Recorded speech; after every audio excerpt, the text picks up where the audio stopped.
Topic, sir. Sir, siguro narinig na nagkaroon ng ibang klaseng joint session dyan sa Senado.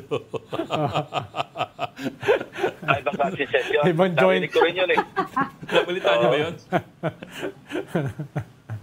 Ibang Dalit joint na daw, Senator. session, Ibang naging- joint. Naging session joint.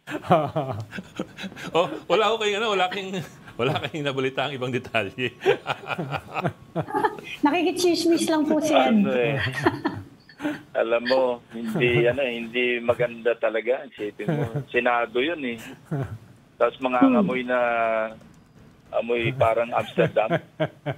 Amoy Amsterdam. Coffee shop sa Amsterdam. Parang yung same office na pinanggalingan, yung may glutathione eh.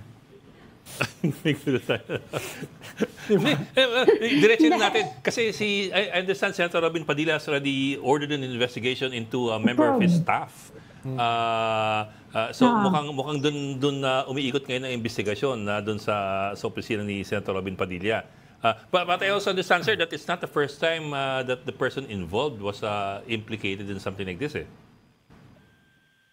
Yun hindi ko alam kasi wala pa ako noon eh. Wala pa siya. Basta identified naman eh kung sino yun. Alam ng OSA eh.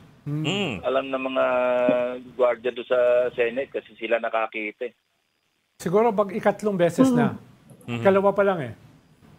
But I suppose it's alarming for members of the Senate. I mean, the Senate has always been known for, from way back, the bastion of